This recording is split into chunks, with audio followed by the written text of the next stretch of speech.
네, 아마 특별히 설교를 듣지 않아도 그 내용들을 잘 파악하셨으리라 생각이 됩니다.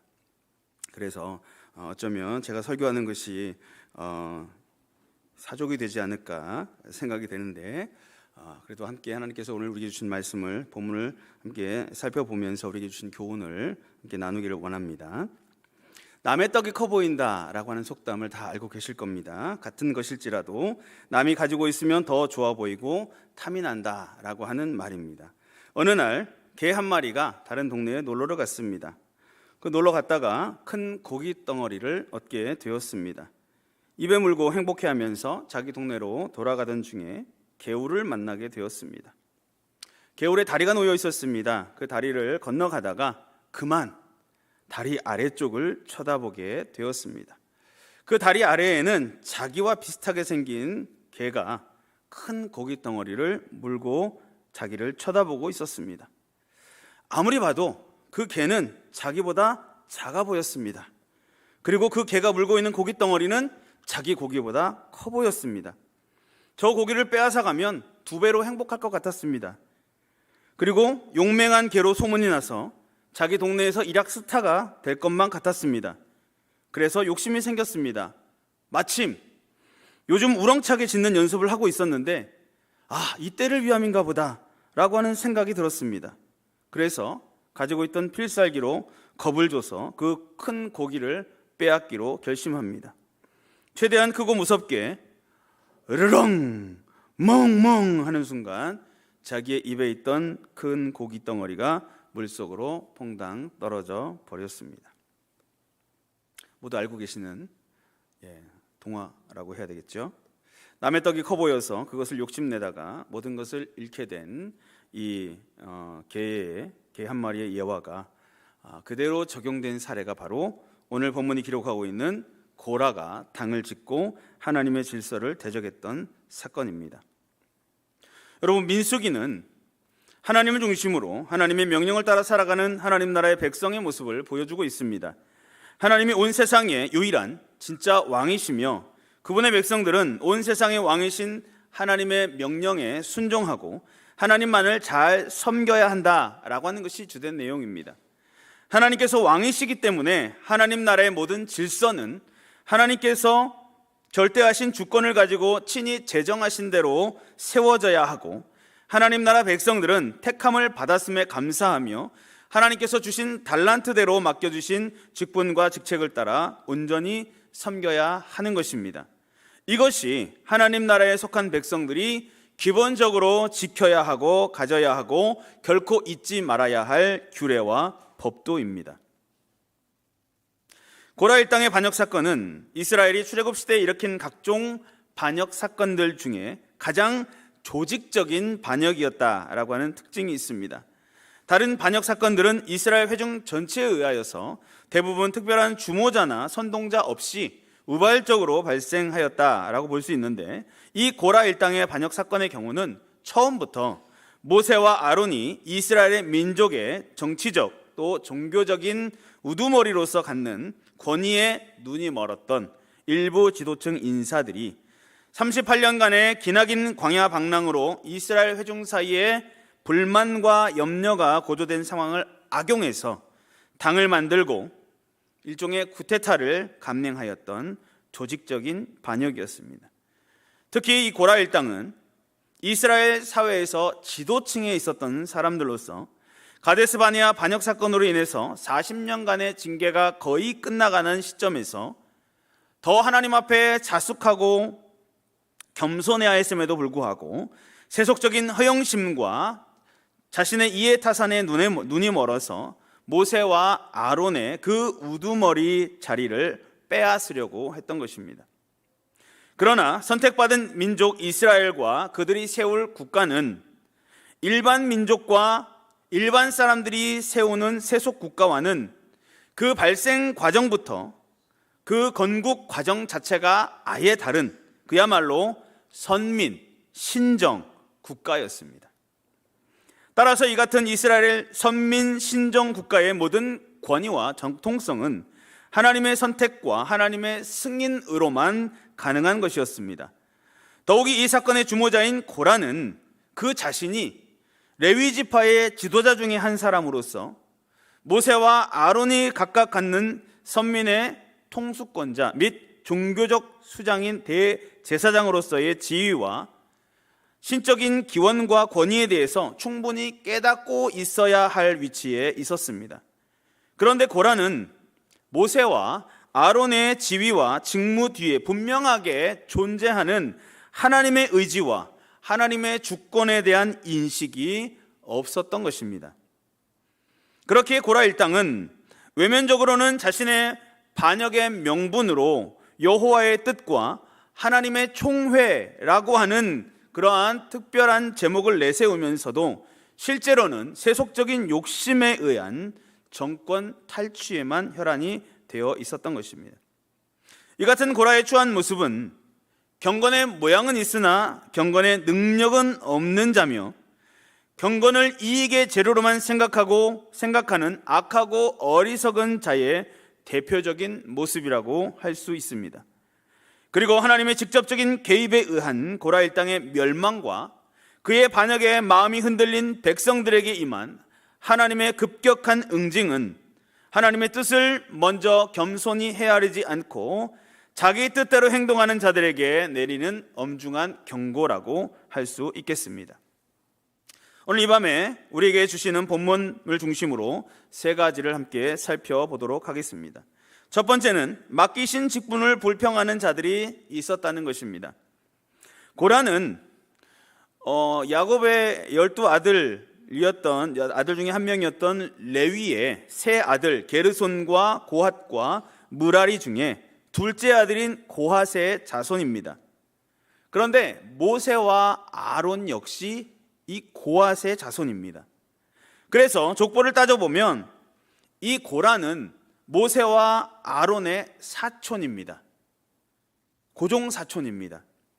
이러한 혈연상의 관계는 고라로 하여금 자신을 정치적인 또 종교적인 지도자로서의 자격이 충분하다고 착각하게 하였습니다. 그런데 고라는 이미 레위 지파 고핫 자손으로서 성막에 성물을 메고 옮기는 특별한 직책을 이미 받아서 수행하고 있었습니다. 민수기 4장 15절 말씀에 보면 진영을 떠날 때에 아론과 그의 아들들이 성소와 성소의 모든 기구 덮는 일을 마치거든 고핫 자손들이 와서 맬 것이니라. 그러나 성물은 만지지 말라. 그들이 죽으리라. 회막 물건 중에서 이것들은 고핫 자손이 맬 것이며 라고 기록하고 있고, 또 민수기 7장 9절에도 고핫 자손에게는 주지 아니하였으니 그들의 성소의 직임은 그 어깨로 매는 일을 하는 까닭이었더라 라고 말씀하고 있습니다. 또 민수기 10장 21절에도 고핫인은 성물을 메고 행진하였고 그들이 이르기 전에 성막을 세웠으며 라고 말씀하고 있습니다. 이렇게 고핫 자손인 고라는 다른 지파의 사람들은 감히 어깨에 매지도 못하는 성막 안에 있는 성물을 메고 운반하는 중차대한 직책을 맡고 있었음에도 불구하고 모세와 아론이 가지고 있는 그 직책을 부러워하는 마음으로 또 교만한 마음으로 하나님의 질서를 무시하고 하나님을 대적하는 데까지 이르게 되었던 것입니다. 또 고라의 반역 행위에 적극적으로 동조했던 르우벤 자손들이 있습니다. 이 르우벤 자손들 역시 혈연적인 우월감을 가지고 있었습니다. 그들은 평소에 자신들의 선조였던 르우벤이 이스라엘의 장자였다라고 하는 사실에 입각하여서 르우벤의 후손인 자신들이 받아야 하는 장자의 권리에 대해서 늘 생각하고 있었을 것입니다. 당을 짓는다라고 하는 말은 사람들을 취하다라고 하는 뜻입니다. 고라가 자신의 반역에 다른 사람들을 유혹하고 끌어들여서 세력을 키웠다라고 하는 것을 의미합니다. 본문에 나오는 250명의 사람들은 족장들 가운데서도 백성들의 신임을 받고 있었던 지도자들이었습니다. 그런데 모세와 아론이 하나님께로부터 이스라엘의 지도자로 부름받은 이후부터는 그들의 역할과 그들의 영향력이 약화되었고 그것으로 인해서 아마도 마음속에 불만을 가지게 되었을 것입니다. 그래서 고라를 중심으로 이스라엘의 족장들 중에 250명이 함께 모세의 지도권에 대하여서 반역을 일으키고 있는 것입니다. 그러나 하나님이 다스리시는 나라는 혈연 중심으로 이루어진 나라가 아닙니다. 직분의 높고 낮음에 따라서 가치가 좌우되는 것도 아닙니다. 왜냐하면 하나님이 주시는 직책은 세상적인 권세나 명예처럼 드러내거나 자랑하기 위한 것이 아니기 때문입니다. 이만한 혈통과 이만한 경력과 이만한 지식이면 내가 어떤 일을 맡아야 한다라고 생각하는 것은 사단이 주는 교만의 씨앗이다라고 하는 것을 알아야 합니다. 결국 백성들의 신임을 받고 이름 있는 족장들이 자신들의 인간적인 명예와 지위를 회복하기 위하여서 하나님이 세우신 질서의 정면으로 도전하는 것은 하나님의 진노의 형벌을 받을 수밖에 없는 죄이며 참으로 어리석은 행동이었습니다. 이 반역은 이스라엘 백성이 가데스에서 하나님을 원망하고 불신하다가 하나님의 징벌을 받아 가나안 입성이 미뤄지고 40년간 광야에서 방황하다가 죽도록 결정된 이후이고 그 기간이 거의 끝나갈 무렵인 것 같습니다. 하지만 지금까지도 이 출애굽 세대의 백성들이 하나님 앞에서 원망과 불평과 반역을 계속해서 반복하다가 그런 참 치명적이라고 할 수 있는 하나님의 징계를 받고 살고 있으면서도 여전히 그들은 교만한 마음, 악한 성품이 고개를 들고 또다시 반역의 길을 걷고 있다라고 하는 것입니다. 이번에 그들이 행하고 있는 이 반역은 어떤 연유로 일으켰던 것입니까? 3절에 보면 그 고라당이 모세와 아론을 비방하면서 너희가 분수에 지나도다. 회중이 다 각각 거룩하고 여호와께서도 그들 중에 계시거늘 너희가 어찌하여 여호와의 총회 위에 스스로 높이느냐라고 말했습니다. 모세의 지도권에 대한 도전은 이전에도 몇 차례 있었습니다. 하지만 이번 고라당의 도전은 그때와는 좀 색다른 이유가 있습니다. 회중이 다 각각 거룩하고 여호와께서도 그들 중에 계신다라고 하는 지적입니다. 대제사장 아론만 거룩한 것이 아니라 이스라엘 회중 모두가 다 각각 하나님 앞에 거룩함을 입은 자들이고 모세만 하나님을 아는 것이 아니라 하나님께서는 모든 백성들 중에 늘 함께 계시는데 어떻게 모세와 아론이 다른 백성들보다 더 높은 지위에 있고 많은 권한을 가질 수 있느냐라고 하는 논리인 것입니다. 언뜻 들으면 별로 반발할 것이 없는 그럴듯한 논리입니다. 그런데 고라당이 그런 논리를 들고 나오게 된 데에는 그럴 만한 배경이 있었습니다. 오늘 본문이 기록되어 있는 16장 바로 앞에 15장에 보면 후반부에 하나님께서 이스라엘 백성들에게 옷단에 다는 술에 관한 규례를 주셨습니다. 모든 이스라엘 백성들은 자기의 옷자락에다가 술을 달고 거기에 청색끈을 더함으로써 그것을 볼 때마다 자기가 하나님의 계명을 지키며 살아야 하는 존재인 것을 스스로 상기할 수 있도록 그렇게 하셨습니다. 그런데 40절에 보면 하나님께서 그 명령을 이스라엘 백성들에게 주시면서 그리하여 너희가 내 모든 계명을 기억하고 행하면 너희의 하나님 앞에 거룩하리라 라고 말씀을 하십니다. 그렇죠. 너희가 이스라엘 백성들이 하나님의 모든 계명을 기억하고 그대로 행하면 하나님 앞에서 거룩한 백성이 되는 것 맞습니다. 지극히 당연한 말씀이죠. 즉 하나님의 명령을 따라서 하나님의 명령을 기억하고 그것을 잘 준행하는 사람들은 하나님 앞에서 성별된 사람으로 인정받을 수 있다라고 하는 것입니다. 그런데 고라당은 이 문장에서 앞에 부분을 빼고 그 마지막 말 너희가 너희의 하나님 앞에 거룩하리라 라고 하는 이 문장만을 떼서 해석을 했던 것입니다. 평소에 모세와 아론의 지도권에 대해서 불만을 품고 있던 그들은 그 말씀을 듣는 순간 이거다. 우리가 모세와 아론이 하나님께서 거룩하게 구별하여 세우신 지도자라고 그동안 받들고 살았는데 이 말씀을 들으니까 우리도 역시 거룩한 사람이라고 하시는 거구나. 그러면 이제 우리는 모세와 아론이 이래라 저래라 하는 명령을 들을 필요가 없고 그 명령에 순종할 필요도 없다라고 하는 생각을 하게 된 것입니다. 그래서 본문 3절에서 회중이 다 각각 거룩하고 여호와께서도 그들 중에 계시거늘 어찌하여 너희 두 사람이 여호와의 총회 위에 스스로 높이느냐, 분수에 지나는 것이다 라고 도전해 왔던 것입니다. 그런데 하나님께서는 이런 고라 일당의 주장에 대해서 뭐라고 대답하셨는지 아십니까? 16장 내용을 쭉 읽어보면 하나님께서는 이 고라 무리에 대해서 아무런 대답도 하지 않으십니다. 오히려 모세가 그 고라당들의 잘못을 지적하면서 어찌하든지 그들의 마음을 돌려보려고 애쓰지만 아무 소용이 없었고, 하나님께서는 아예 아무런 말씀도 하지 않으시다가 나중에 그 고라당 무리들이 그 교만이 극에 달해서 회막 앞에서 향로까지 들고 나와서 정면으로 모세와 아론을 대적하니까 하나님께서는 그들이 서 있던 땅을 갈라지게 하셨고 하늘에서 불을 내려서 순식간에 그 대적들을 소멸해 버리셨던 것입니다. 고라 일당의 논리는 자기네 딴에는 정당하다라고 생각했겠지만 하나님께서는 아예 대꾸할 가치조차 느끼지 못하셨던 것입니다. 그렇다면 하나님께서 이스라엘 각 백성들을 거룩히 여기셨다는 말이 이스라엘 광야 교회에서 지도자도 필요 없다라고 하는 뜻이 아니라고 하는 것, 너무나도 분명해지지 않습니까?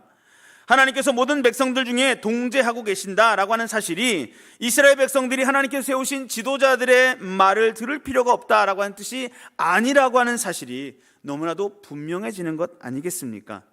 그리고 무엇보다도 그들이 모세와 아론을 향하여서 백성들 중에 스스로 높인다고 비판한 그 말이야말로 사실상 자기 자신을 높이기 위한 말이나 다름이 없었던 것입니다. 여러분, 이런 논리가 또 어디서 나오는지 아십니까? 공산주의에서 나옵니다. 공산주의자들은 자유민주주의의 시장경제사회를 두고 그런 식으로 말합니다. 그들은 노동자와 경영주가 각각 고유의 역할이 있다는 사실을 인정하지 않습니다. 무조건 노동자와 경영주가 같은 위치에 있어야 한다고, 아니 사실상 경영주는 노동자들을 억압하고 착취하는 세력이기 때문에 없어져야 한다라고 그렇게 주장합니다. 그런데 교회 안에서도 그런 식으로 생각하는 사람들이 있습니다. 하나님 앞에서 다 각자가 신앙 양심이 있고 다 거룩한 하나님의 백성이기 때문에 목사도 전도사도 필요 없고 당회도 재직회도 필요 없고 모든 성도들이 다 평등한 그런 교회를 만들자라고 주장합니다. 그러나 그것은 어디까지나 고라 일당식의 생각이지 하나님의 뜻은 결코 아니다라고 하는 것을 우리는 알아야 합니다. 하나님께서는 당신의 교회를 그처럼 무질서한 집단으로 만들지 않으셨습니다. 하나님께서는 당신의 몸이신 교회를 그런 도떼기 시장터로 선장은 없고 사공만 10명인 배로 만들지 않으셨다는 것입니다. 그러므로 교육자이든지 교인이든지 목사이든지 장로이든지 성도이든지 간에 우리 모두는 하나님의 집에서 각자 자기 분수를 지키면서 각각 받은 달란트와 직분을 따라 섬겨야만 이 교회를 질서 있고 은혜롭게 세울 수 있다라고 하는 사실을 기억하시고 사람의 생각으로 교회를 흔들려고 하는 사단의 시험을 지혜롭게 이길 줄 아는 성도들이 되시기를 주님의 이름으로 축복합니다. 둘째로 모든 판단의 근거는 하나님이십니다. 본문 4절부터 19절까지 기록된 내용입니다. 고라와 그 일당의 반역이 거세지고 있습니다. 이 고라 일당의 요구에 대해서 모세는 어떻게 반응했습니까? 고라가 무리들과 따로 함께 떼지어 와서 자신들의 권위에 대적하는 말을 하였을 때 모세는 그들의 말에 대응하지 않았습니다. 오히려 즉시 하나님 앞에 엎드렸습니다. 그들에 대한 판단을 하나님께 맡긴 것입니다. 모세는 여호수아와 갈렙 외에 10명의 정탐꾼들이 불신앙적인 보고로 인하여서 이스라엘 백성들이 자신을 원망할 때에도 이런 자세와 이런 모습을 보여주었습니다. 고라 일당의 도전은 결국 하나님에 대한 도전이었기 때문에 하나님의 말씀, 하나님의 뜻을 구하기 위해 엎드렸던 것입니다. 모세는 하나님께 엎드려 기도한 후에 반역하고 있는 무리들을 향하여서 이렇게 말합니다. 7절입니다. 내일 여호와 앞에서 그 향로에 불을 담고 그 위에 향을 두라. 그때 여호와께서 택하신 자는 거룩하게 되리라. 레위 자손들아 너희가 너무 분수에 지나치느니라. 10절입니다. 하나님이 너와 내 모든 형제 레위 자손으로 너와 함께 가까이 오게 하셨거늘 너희가 오히려 제사장의 직분을 구하느냐 라고 말했습니다. 분수에 지나치다라고 하는 것은 너무 많은 권한을 가지다라고 하는 뜻입니다. 모세가 레위 자손들을 책망하고 있는 것입니다. 하나님이 그들에게 주신 직분에 만족하지 않고 다른 것을 요구하는 것이기 때문입니다. 고라가 모세에게 요구한 것은 아론의 대제사장 직분이었습니다. 르우벤 지파 다단과 아비람은 모세의 권위와 지도력에 맞선 것입니다. 애굽처럼 좋은 땅에서 백성을 빼내어 광야에서 죽게 만들고 자기는 그 백성의 왕이 되려 한다고 모함했습니다. 가나안 땅에 인도하여 드리지도 못하며 사람들을 속이고 있다라고 그렇게 말했습니다. 그런데 실상 가나안 땅에 들어가지 못하고 있는 이유는 그들 자신들을 포함한 대부분의 이스라엘 백성들이 가나안 땅 정탐 후에 하나님의 약속을 불신하고 하나님을 멸시했기 때문이었습니다. 민수기 14장 21절부터 23절 말씀에 보면 그러나 진실로 내가 살아있는 것과 여호와의 영광이 온 세계에 충만할 것을 두고 맹세하노니 내 영광과 애굽과 광야에서 행한 내 이적을 보고서도 이같이 10번이나 나를 시험하고 내 목소리를 청종하지 아니한 그 사람들은 내가 그들의 조상들에게 맹세한 땅을 결단코 보지 못할 것이요 또 나를 멸시하는 사람은 한 사람도 그것을 보지 못하리라 라고 하나님께서 말씀하셨습니다. 민수기 14장 34절에도 너희는 그 땅을 정탐한 날 수인 40일에 하루를 1년으로 쳐서 그 40년간 너희의 죄악을 담당할지니 너희는 그제서야 내가 싫어하면 어떻게 되는지를 알리라 하셨다 하라 라고 모세에게 말씀하셨습니다. 그럼에도 불구하고 모세와 아론을 대적하여 일어난 고라와 그 일당들은 모든 책임을 모세와 아론에게 덮어씌우며 자신들의 욕심을 채우려고 했던 것입니다. 그러나 모세와 아론을 이스라엘의 지도자와 대제사장으로 세운 것은 모세와 아론 스스로가 아니었습니다. 바로 만물의 주인이시며 선민 이스라엘뿐만 아니라 온 세상의 왕이신 하나님이셨습니다. 그 사실을 바르게 인식하고 있었던 모세는 이 고라 일당과 시시비비를 가리지 않았습니다. 하나님의 뜻을 구하는 기도를 하나님 앞에 엎드려서 드렸습니다. 하나님께서 제시하신 답을 고라에게 그 일당에게 전달했습니다. 본문 16절과 17절에 기록되어 있습니다. 이에 모세가 고라에게 이르되 너와 너의 온 무리는 아론과 함께 내일 여호와 앞으로 나아오되 너희는 제각기 향로를 들고 그 위에 향을 얹고 각 사람이 그 향로를 여호와 앞으로 가져오라. 향로는 모두 250개라. 너와 아론도 각각 향로를 가지고 올지니라 라고 기록하고 있습니다. 250명의 반역자들에게 향로를 취하고 하나님 앞으로 가져오라고 했습니다. 모세와 아론도 각각 향을 취하여 하나님 앞으로 가져왔습니다. 그 향로에 불이 붙는 것으로 하나님의 판단을 기다렸습니다. 여러분, 우리의 생각과 우리의 마음 중심이 이렇게 돼야 합니다. 어떤 작고 큰 문제들을 만날 때 우리의 힘으로 해결할 수 있는 문제는 없다라고 하는 것을 우리는 기억해야 합니다. 오히려 우리의 힘으로 해보려다가 일이 점점 커지고 낭패를 경험할 수 있다라고 하는 것을 우리는 기억해야 합니다. 하나님 앞에 모여서 하나님의 말씀을 들어보고 그분의 뜻이 무엇인지 분별하자. 아주 간단한 삶의 원리 아닙니까? 하나님이 모든 것의 주인이시기 때문입니다. 하나님이 왕이시기 때문입니다. 그리고 우리의 삶에 나타나는 모든 일과 상황들에 대한 판단을 하나님께 맡기고 하나님의 뜻을 구하는 자세가 필요합니다. 그러면 하나님께서 친히 말씀해 주시고 우리를 인도해 주실 것입니다. 판단해 주시고 은혜를 베풀어 주실 것입니다. 그러므로 죄악이 관영한 불신 세상을 살아가면서 때로는 많이 억울한 상황을 만나더라도 모든 것을 하나님께만 맡기고 하나님의 도우심만 구함으로써 하나님께서 선한 길로 인도해 주시고 또 모든 일들을 갚아주시는 하나님의 역사를 경험하는 성도들이 되시기를 주님의 이름으로 축복합니다. 셋째로, 결국 하나님의 대적자들은 멸망당했습니다. 고라와 그 당에 속해 있던 자들은 계속해서 모세와 아론을 비방하였습니다. 그런데 그들이 생각하지 못한 것이 있었습니다. 그것은 바로 모세를 비방하는 것은 모세를 세우신 하나님을 멸시하는 것이라는 사실입니다. 모세와 아론은 고라 당의 말처럼, 고라 일당이 주장하는 것처럼 스스로 자신을 높인 것이 아닙니다. 그들은 하나님께서 이스라엘 백성을 위하여 친히 세우시고 권한을 위임하신 대리자들이었습니다.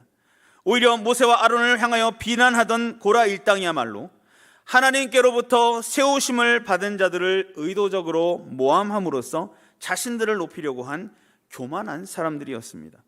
이것은 직접적으로는 하나님께서 세우신 지도자에 대한 도전이고 간접적으로는 하나님의 권위에 대한 도전이기도 한 것입니다.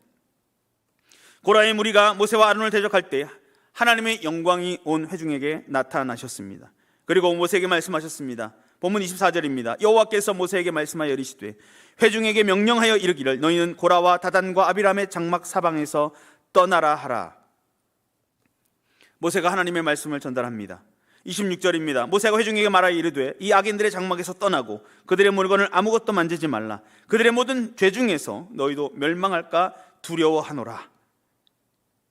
그러자 모세의 말을 듣는 이스라엘 백성들이 고라와 다단과 아비람의 장막 사방을 떠났습니다. 다단과 아비람은 그들의 처자와 유아들과 함께 나와서 자기 장막 문 앞에 서 있었습니다.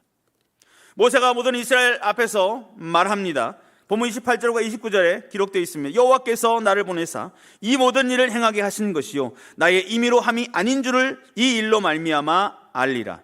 곧 이 사람들의 죽음이 모든 사람과 같고 그들이 당하는 벌이 모든 사람이 당하는 벌과 같으면 여호와께서 나를 보내심이 아니거니와 만일 여호와께서 새 일을 행하사 땅이 입을 열어 이 사람들과 그들의 모든 소유물을 삼켜 산채로 소홀에 빠지게 하시면 이 사람들이 과연 여호와를 멸시한 것인 줄을 너희가 알리라.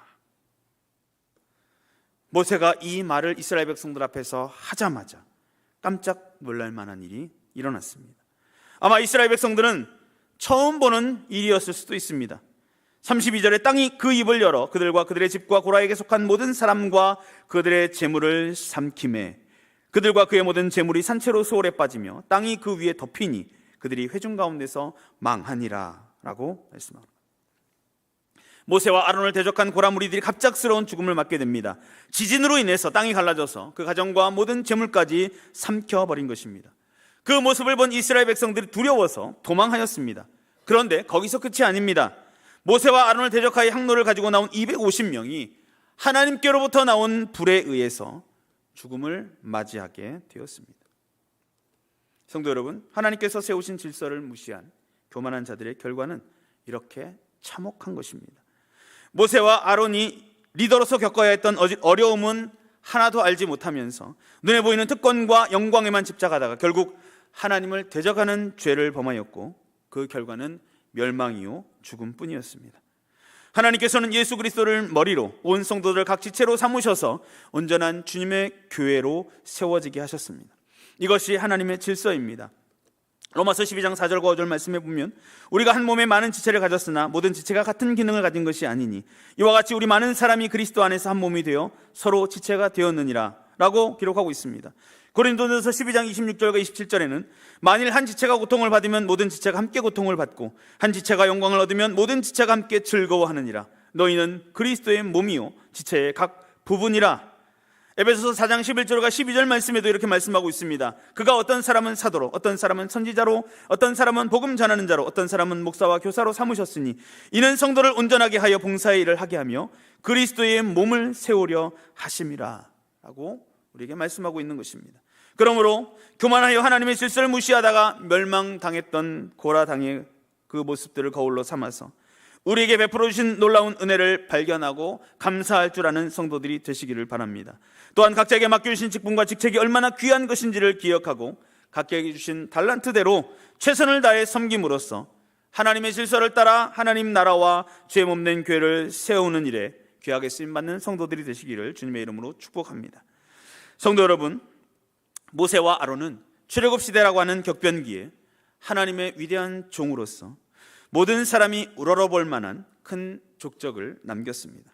그러나 다른 면에서 보면 이들은 물이 없거나 식량이 없을 때, 여정이 험할 때에는 불평과 원망의 대상이 되었고 잠시 숨 돌릴 만할 때에는 타도와 배척의 대상이 되어야만 했습니다. 그러면서도 이 모세와 아론은 백성을 위하여서 불철주야 수고하였으며 때로는 목숨을 내어 걸고 하나님께 기도하는 일을 끊임없이 하였다라고 하는 것입니다. 이것이 바로 하나님께서 맡겨주신 직분과 직책을 감당하는 모든 일꾼들, 하나님의 일꾼들이 가져야 하고 삶에서 나타내야 할 모습입니다. 저와 여러분이 감당하고 있는 직분과 직책은 무엇입니까? 저와 여러분은 전적으로 타락했으며 스스로 구원받을 수 없는 전적인 무능력 상태에 있었지만 하나님의 무조건적인 특별한 선택과 불가항력적인 은혜로 말미암아 하나님 나라의 백성이 되었습니다. 그러므로 하나님의 놀라우신 은혜와 구원의 은총을 인하여 날마다 감사하는 삶을 살아야 합니다. 또한 우리 각자에게 달란트를 주시고 우리를 충성되이 여겨 각 지체로서의 직분과 직책을 맡겨주셨음을 기억하고 최선을 다해서 그 사명을 감당함으로써 하나님의 뜻을 이루어 드려야 합니다. 그것이 바로 하나님께서 우리에게 원하시는 것입니다. 하나님께서 가장 기뻐하시는 일입니다. 이 밤에 하나님께서 우리에게 주시는 말씀을 마음에 새기고 주님께서 다시 오시는 그날까지 내가 감당해야 할 직분과 사명을 충성되이 감당함으로써 하나님 나라를 세워가고 하나님을 기쁘시게 하는 복된 성도들이 다 되시기를 주님의 이름으로 축원합니다. 기도하겠습니다. 거룩하신 하나님, 오늘도 우리에게 하루의 삶을 허락하여 주시고 하루 가운데 주님께서 인도하여 주셨다가 이 저녁에 우리 발걸음을 주의 전으로 인도하셔서 하나님의 말씀 앞에